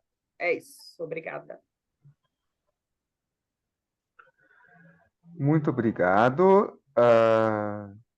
Se puder fechar a apresentação, para que a gente possa voltar a ver todo mundo. É só não parar de compartilhar a tela. Aí. Então, bom, primeiramente queria agradecer aos apresentadores, às apresentadoras dos trabalhos, também a todos e todas que estão prestigiando aqui, assistindo. Alana, eu acho que eu posso começar fazendo alguns comentários, daí eu passo para você, e daí né, a gente já abre com essas primeiras perguntas, e depois o público também pode participar. Né, eu vou tentar ser breve aqui, até porque temos mais ou menos, mais ou menos não, temos meia hora, né, até para a gente não entrar no tempo do próximo simpósio temático. Bom, então, vou pela ordem, né? Vou começar pelo trabalho do Matheus. Então, Matheus, primeiramente, parabéns pelo trabalho. Acho uma questão muito interessante pensar essas disputas pela memória, particularmente como a direita está tentando instrumentalizar essa memória. Existem muitos estudos sobre a França. Na verdade, eu não vou dizer nem que existem mais estudos sobre a França, mas chegam ao Brasil mais estudos sobre o caso francês, pelo menos, né? Até pelo todo o histórico da Universidade Brasileira. E então é muito interessante você trazer o caso da Itália, né? E eu achei um aspecto que você colocou muito, muito interessante, né? De como grupos de extrema-direita na Itália passam a usar essa questão de que nós, os italianos, na verdade, ajudamos os judeus, nós salvamos os judeus. É uma questão que a extrema-direita polonesa tem usado muito também, né? De repente, todos os poloneses viraram justos entre as nações. E que é interessante pensar como a memória do Holocausto é instrumentalizada por esses grupos para reabilitar o fascismo, né? Como há uma separação para eles entre nazismo e fascismo, e entre Holocausto e fascismo, de modo que não só eles reabilitam o fascismo apesar do nazismo, tentam de alguma maneira separar e dizer não tem a ver com isso, o que já estaria historicamente sem sentido, mas não só tentam se reabilitar o fascismo apesar do nazismo, apesar do Holocausto, como tentam se colocar como também guardiões ou também pessoas que participam e respeitam a memória do Holocausto, e justamente por isso, veja só, nós, na verdade, os fascistas como sendo os verdadeiros protetores dos judeus, os verdadeiros antinazistas. E eu te perguntar se você vê um movimento não só italiano, né, mas se você vê como um fenômeno europeu, que está até mais, mas como um fenômeno europeu, essa questão muito curiosa de uma instrumentalização da memória do Holocausto a favor de fascismos ou coisas meio posturas no mínimo ambíguas em relação ao fascismo, como a gente vê, né, no caso você colocou na Itália, mas o quanto que isso se relaciona a questões que também se vê na Hungria, na Polônia, na própria França também. Daí para a Beatriz e o Vinícius, eu também achei muito interessante o trabalho de vocês. Particularmente é uma coisa que eu, sim, na minha pesquisa de mestrado não era sobre isso, mas de repente, em algum momento, resvalou nessa questão da recepção do Eichmann, do julgamento do Eichmann no Brasil. E tem uma questão que vocês colocaram que eu até fiquei, bom, então quer dizer, não era eu que estava só achando isso, que acho muito bom que vocês estejam tomando o cuidado de não transpor automaticamente a ideia do marco que foi o julgamento do Eichmann em outros países para o Brasil. Então, que é uma coisa que eu, analisando alguns veículos de imprensa judaicos, eu também tinha levantado, pelo menos como hipótese, de que no Brasil toda essa questão do sobrevivente, a partir do julgamento do Eichmann, não foi bem assim, que isso é algo que só começaria a acontecer a partir do final dos anos 70, na verdade. Inclusive um outro marco importante com outro nazista, que é quando encontram o Gustav Wagner no Brasil, em 78, e que já tinha encostado o Stangl antes, em 69, mas o Stangl foi extraditado, enquanto a não extradição do Wagner provoca uma certa revolta, e é um momento em que muitos sobreviventes começam a falar. Então, achei interessante essa questão. E eu teria duas perguntas para vocês. Uma que vocês colocam, e me parece ser um caminho bastante coerente, de que a imprensa brasileira não parecia muito interessada na questão, porque não via que isso teria a ver com o Brasil. Afinal, o Brasil é como vocês colocam no título, o paraíso racial. Não temos racismo no Brasil. E que havia essa percepção por parte da imprensa, então uma recusa de discutir isso, porque achavam que não tinha um racismo no Brasil, muita democracia racial, tudo que vocês colocam. O que eu ia perguntar é se vocês reparam na forma como a imprensa brasileira trata o caso Eichmann, se eles viam a perseguição nazista aos judeus como uma perseguição racial.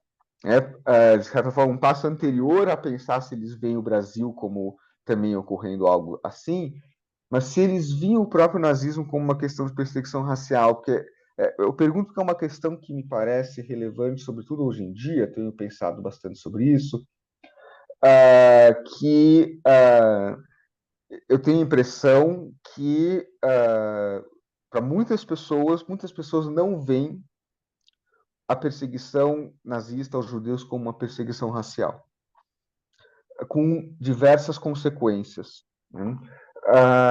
E então o quanto que isso aparece ou não.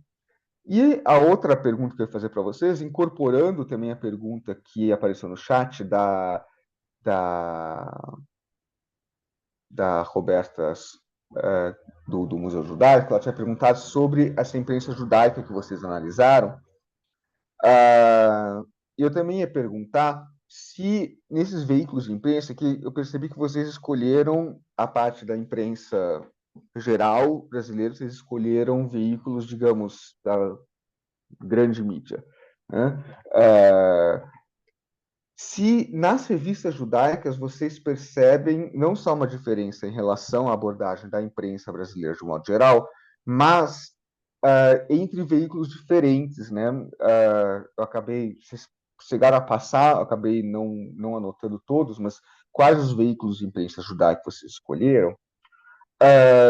Para pensar se existe uma diferença também entre veículos judaicos mais à esquerda, mais à direita, sionistas, não sionistas, de como eles veem essa questão. Passando para o trabalho da Lorena, também dar os parabéns pelo trabalho. Eu acho que você tem um tema, que é teoricamente muito importante, como pensamento teórico, que é o tema da resistência. Primeiro, só um parênteses, você coloca a questão da Shoah Foundation, e só para, assim, parênteses, o compartilho da irritação que dá com às vezes, as gravações da Shoah Foundation, que nem todos os entrevistadores, embora alguns entrevistadores sejam historiadores profissionais, nem todos são, mas mesmo os que são, a Katia Lerner, no livro dela, ela coloca como que, e ela inclusive é uma profissional que foi entrevistadora, mas como a Shoah Foundation criava meio que um roteiro de filme, né? Então você tinha que preencher 10% a vida antes, depois 80% durante, 10% a vida depois, e não podia ter o que, se a gente pensa como metodologia de história oral, é completamente equivocado, né? Porque, e assim, não estou nem julgando, porque não é o objetivo deles, não é um trabalho de história oral, né? A gente, você particularmente no seu trabalho, se utiliza dessas entrevistas como uma história oral, mas elas não foram feitas para ser história oral, né? Elas foram feitas com outro propósito, e que é legítimo Mas evidentemente, se fosse um trabalho de história oral, para começar, não colocaria câmaras. Né? As câmaras são uma forma de enquadrar o discurso, né? O entrevistado tende a falar aquilo que ele acha que as pessoas querem escutar. Mas, então, é um desafio metodológico para você trabalhar com entrevistas orais que não foram feitas para serem uma fonte de história oral. Né? Por isso, assim, eu compartilho da tua irritação, mas, ao mesmo tempo, a gente precisa ter a compreensão com a Shaw Foundation que eles não fizeram, eles não produziram essa fonte para aquilo que você está usando. Né? Eles produziram para outras coisas. Mas, voltando à questão da resistência, eu acho que um tema muito, muito teoricamente desafiador, porque como você coloca, teve essa questão da resistência, primeiramente ser entendida só como resistência armada, depois se ampliou, e eu não vejo a questão, essa ampliação que principalmente o Bauer e o Banquier promoveram, como exatamente uma ruptura com uma visão anterior. Porque continua tendo, e algo que a mim me incomoda um pouco, e já vou falar por que eu estou falando isso, vai levar à pergunta, uma certa necessidade de incluir, de que a memória legítima é a memória da resistência. E o que se fez foi simplesmente incluir mais atores dentro dessa perspectiva, mas não se quebrou com a perspectiva em si de que a memória a ser lembrada é a memória da resistência. E o que filosoficamente é uma questão muito complicada, porque parece que exige da vítima que ela tenha resistido. Porque é claro que a gente sabe que os judeus no Holocausto não foram todos vítimas passivas, mas e se tivessem sido? Né? Ainda assim, se tivessem sido todas passivas, elas seriam igualmente vítimas injustas, né? Vítimas de uma injustiça. Né? A atitude de quem eu posso cobrar uma atitude diferente é do perpetrador, não da vítima. Então, eu tenho essa questão, e aí que entra essa coisa da resistência religiosa. Queria perguntar para você, né, são duas perguntas ligadas. Né? Uma que essa questão teórica da resistência leva a pensar, né, o que está por trás dessa necessidade de caracterizar o máximo de ações possível como resistência. Né?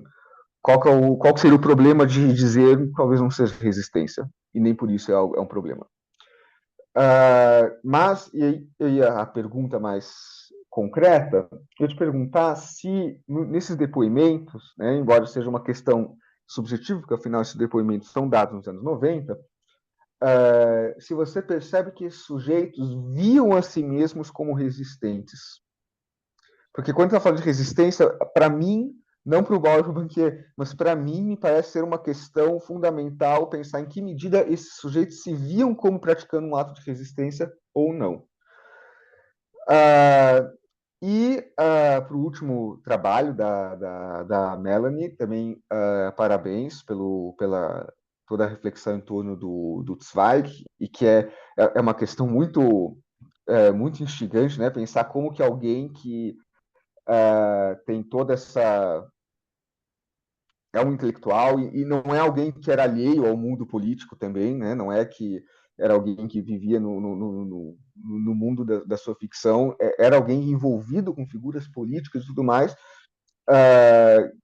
e dá uma declaração como aquela no aniversário de 50 anos dele.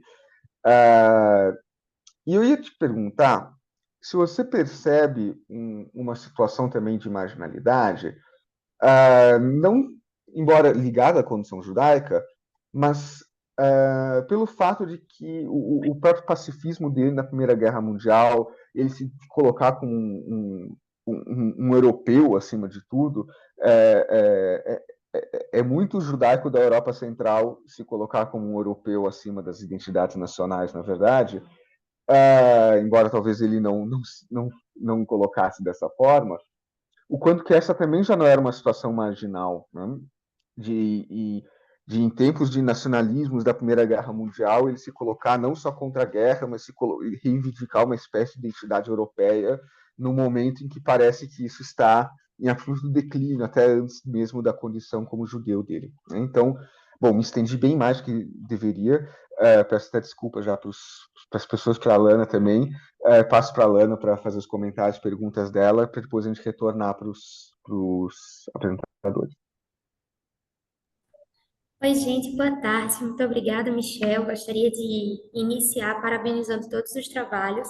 Eu vou tentar ser breve. Muito do que eu tinha para falar, Michel também já acabou pontuando. E aí, para não demorar muito, né? Acho que Michel pontuou aqui que nós temos até 5 horas a partida, não tem nem uns minutinhos a mais. Não sei, vamos ver. Avançar já está rápido, né? Para a gente ainda conseguir abrir para o debate também, para que vocês possam fazer as considerações. Eu não tenho tantas perguntas objetivas, por assim dizer, eu gostaria mais de discutir o trabalho de vocês com vocês, e muito na perspectiva do que eu notei de diálogo entre o trabalho que vocês apresentam aqui, né? O diálogo que se estabelece entre o trabalho de vocês como um todo. Para começar, e aí esse talvez seja um pouco mais a parte dos outros, é o trabalho do Matheus, e me chamou muita atenção, Matheus, na forma como você vai construindo ali a tua apresentação, a forma como essa narrativa, como você apresenta essa narrativa do pós-guerra, e o quanto me soa, a partir da tua apresentação e também a partir do resumo que eu li do seu trabalho, o quanto me soa o pano de fundo da discussão entre intencionalistas e estruturalistas ali no debate. Só que essa discussão entre intencionalistas e estruturalistas, que muito tempo esteve dentro da própria Alemanha, né? Quer dizer, a estrutura da sociedade alemã que levou ao nazismo, ou a intenção de Hitler e de alguns poucos líderes que levou ao nazismo. No caso da forma como você me apresenta isso no contexto italiano, me parece que essa discussão de intencionalista e estruturalista, esse pano de fundo, por assim dizer, que eu enxergo no teu trabalho, ele acaba se relacionando muito mais com a Alemanha como um todo sendo intencionalista, né? Não o Hitler e não algumas figuras do nazismo, mas como um todo, como toda a sociedade alemã. E aí eu fiquei aqui me perguntando se esse argumento ele não se relaciona muito com o livro lá do Daniel Gunderhey, Os Carrascos Voluntários de Hitler, e de repente colocar toda a culpa nessa sociedade alemã, de que a sociedade alemã como um todo legitimou e levou isso a cabo. E aí retirar de fato a culpa da Europa, né, como um todo, e colocar isso de forma específica dentro da Alemanha. E aí me parece que ao mesmo tempo que apresenta uma estrutura de dizer foi na Alemanha e só podia ser na Alemanha e não em qualquer lugar da Europa, há também uma intenção de dizer que foram os líderes nazistas, mas também toda a sociedade nazista quem levou a cabo o Holocausto. E algo que eu tinha notado aqui, que o Michel já apontou, é essa relação com a disputa mesmo. É algo que me veio, eu não vou me alongar nessa questão, porque eu acho que o Michel já pontuou dessa disputa em torno da memória, dessa disputa em torno da construção de qual é o outro conveniente na minha sociedade de hoje. Quer dizer, quando esse nazismo, quando esse fascismo, ele se reinventa, qual é o outro conveniente nessa sociedade de hoje? Ele continua sendo judeu ou eu construo um outro conveniente para essa minha sociedade? E aí algo que ficou muito assim para mim foi quando você fala dessa questão do antissemitismo e você grifa, né? Não havia antissemitismo. Segundo essa perspectiva da construção do pós-guerra, não havia antissemitismo. E eu fiquei me perguntando se há no seu trabalho, ou se há intenção, ou se você pode cogitar, de repente ouvir ou trabalhar com os depoimentos de judeus que viveram aquele período, para contrapor a narrativa histórica, a historiografia da Itália naquele momento do pós-guerra, que diz que não havia antissemitismo. A voz do sobrevivente, o que é que ela diz sobre isso? O que é que a voz do sobrevivente diz? Ela sentia esse antissemitismo ou não havia um antissemitismo sentido, né? E aí eu digo não havia o antissemitismo, porque quando eu estou lendo literatura de testemunho, eu enxergo muito isso. Quer dizer, por exemplo, tem o caso da Lea Mamber. Aqui, quando eu vou ler o livro da Lea Mamber, ela começa dizendo que não acreditava que fosse chegar onde chegou. Isso está presente em muito relato testemunhal. Então, eu não acreditava que o Holocausto fosse ser possível. Por mais que existisse a atmosfera de antissemitismo, ninguém conseguia prever que fosse chegar onde chegou. É a ideia da violência sendo progressiva, sendo todo o tempo escalonada. Você vai testando o limite de onde é que essa violência vai chegar e ela ali vai progredindo. E isso me leva aos demais trabalhos que eu acho que estão em muita sintonia, porque discute em um pano geral, né, em um ponto geral, por assim dizer, a questão do sobrevivente e a questão da identidade, relacionando inclusive quem é que se considera sobrevivente e a partir de quando se considera sobrevivente. E aí eu acho que o trabalho de Matheus casa muito exatamente com essa pergunta que recai sobre o trabalho dos demais, de a condição de sobrevivente, e isso é a Katia Lerner quem fala, a condição de sobrevivente, ela é uma condição construída socialmente. Então, aquele sujeito que sai dos campos de concentração ou que sai dos esconderijos, ele não retorna para a sociedade se sentindo sobrevivente. Essa categoria de sobrevivente, ela vai sendo construída paulatinamente no conjunto daquela sociedade. Eu acho que o trabalho da Beatriz e do Vinícius apontou muito para essa questão de colocar, a partir do julgamento de Eichmann, o momento em que as vítimas do Holocausto começaram a verbalizar os seus traumas. E aquelas que não eram tanto da resistência, aquelas que não tinham sobrevivido porque resistiram e porque resistiram de forma armada, mas aquelas que resistiram simplesmente sobrevivendo em esconderijos, simplesmente sobrevivendo e resistindo de outra forma, começaram também a verbalizar os seus traumas. E eu queria dar uma sugestão para o trabalho da Beatriz e do Vinícius, aproveitando que vocês colocaram que estão ainda no processo de pesquisa, eu queria sugerir que vocês lessem o Dominique Lacapra, porque eu acho que ao trabalhar com ressentimento, o Dominique Lacapra, ele abre a nossa perspectiva do trauma. O Lacapra, ele é o responsável, por assim dizer, dentro da historiografia, de deslocar os conceitos freudianos da psique, do nível individual, para analisar o indivíduo, e passar esses conceitos psíquicos mesmo para uma análise da sociedade. Quer dizer, não é mais o indivíduo que é o ressentido, agora é uma sociedade ressentida, ou é um grupo ressentido. Não é mais o trauma que está presente naquele indivíduo, agora o trauma ele é coletivo, ele é cultural, ele faz parte de um determinado grupo. Então, acho que trabalhar com Dominique Lacapra, além de municiar você para essa questão, vocês, né, para essa questão do ressentimento, o Lacapra tem uma perspectiva muito particular de empatia histórica, da leitura da história a partir da perspectiva da empatia, do se colocar no lugar do outro, mas entendendo que o lugar do outro é o lugar do outro, não é o meu lugar, a ponto de não misturar o trauma dele com a minha própria vivência. Então, acho que o Dominique Lacapra, ele pode abrir muitos horizontes. Eu queria deixar essa sugestão e pontuar uma outra questão desse trabalho que me chama muita atenção quando vocês colocam lá no final que um dos objetivos de vocês é trabalhar com essa relação da vítima ressentida no Brasil. E tem algo que eu sempre pontuo quando a gente está fazendo essa discussão, que é o seguinte: acho que a gente abriu um precedente muito perigoso no Brasil a partir do momento que um deputado federal vai a púlpito no Congresso Nacional e homenageia um torturador. Porque não era simplesmente um torturador de uma figura, de uma figura anônima no Brasil, por assim dizer. Foi o torturador de uma figura pública brasileira. Então, a partir desse momento, a gente se pergunta o que é que a gente tem de memória? O que é que a gente constrói enquanto memória quando uma figura pública brasileira tem o nome do seu torturador homenageado? E aí essa vítima é uma vítima ressentida? Ou, rebobinando, né, lá para o início do trabalho, qual é o lugar que as vítimas da ditadura no Brasil encontram para verbalizar o seu trauma? Quer dizer, não importa tanto não, quer dizer, importa tanto quanto saber quais são as condições pelas quais as pessoas silenciam, qual é a sociedade de escuta que essas pessoas encontram, qual é a sociedade que escuta essas pessoas, porque isso é a condição do silêncio dessas pessoas.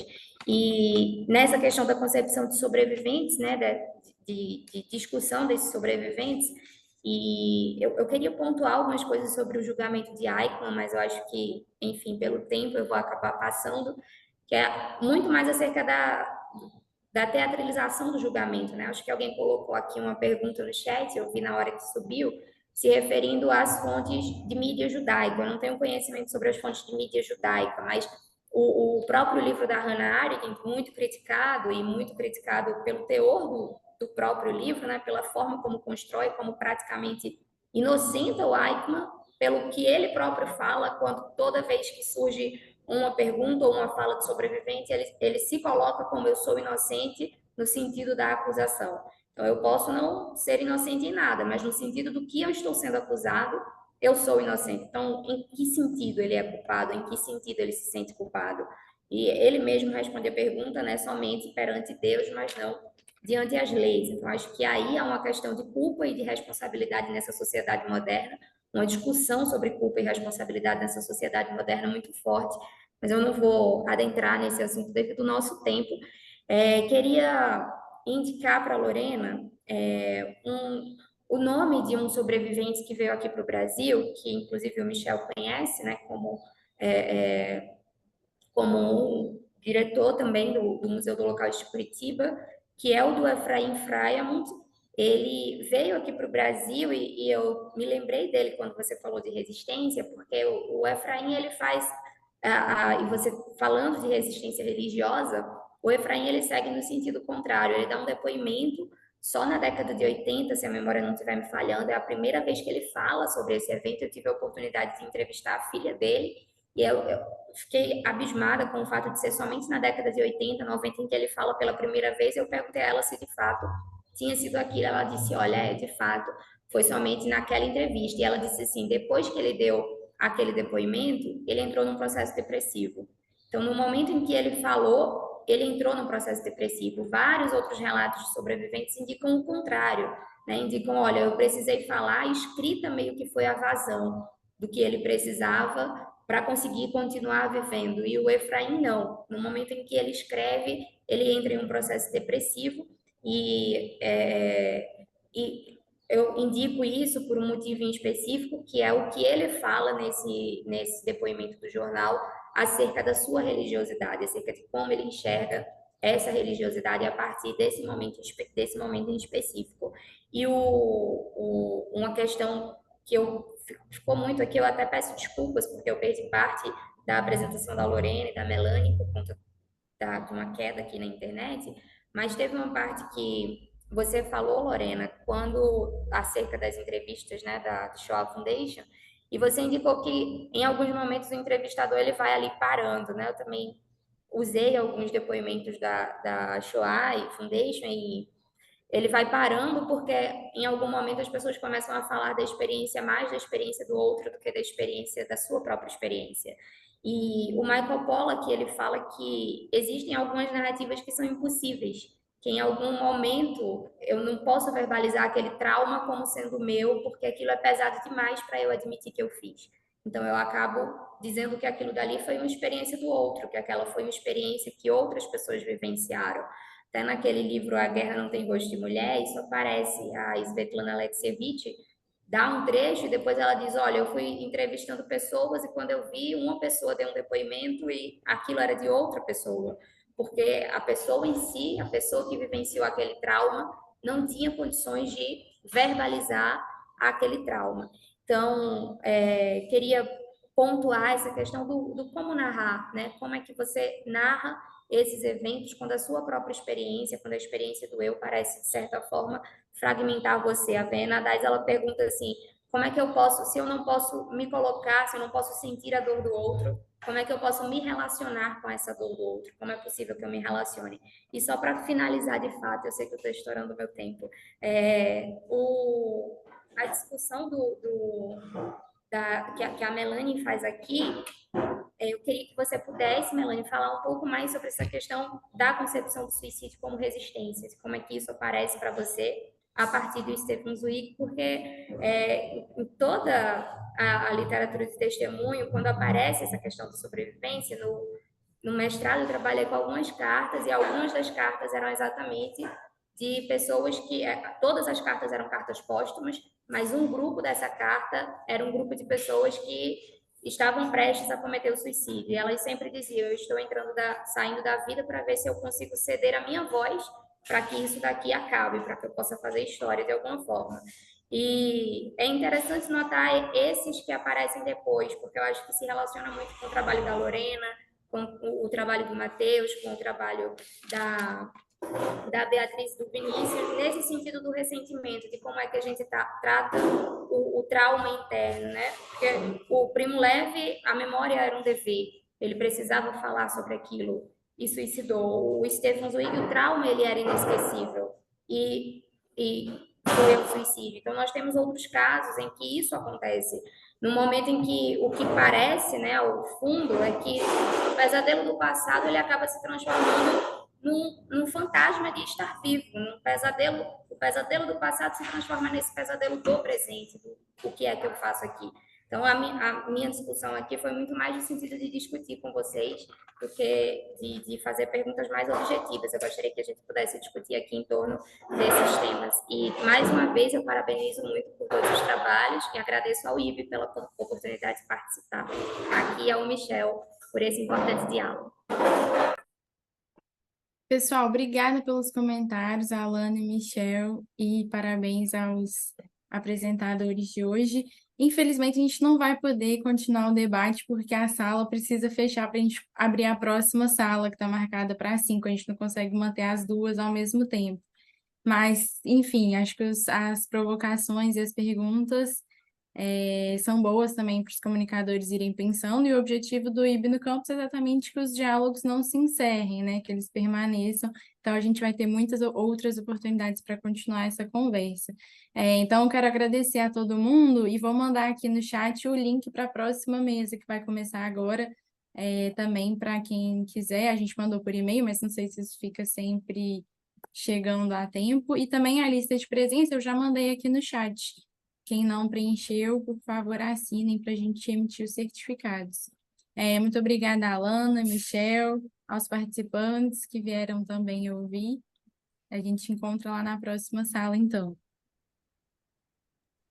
Eu que agradeço e, bom, fico também à disposição de todos que apresentaram, conseguem pegar meu contato, caso queiram prosseguir com a discussão.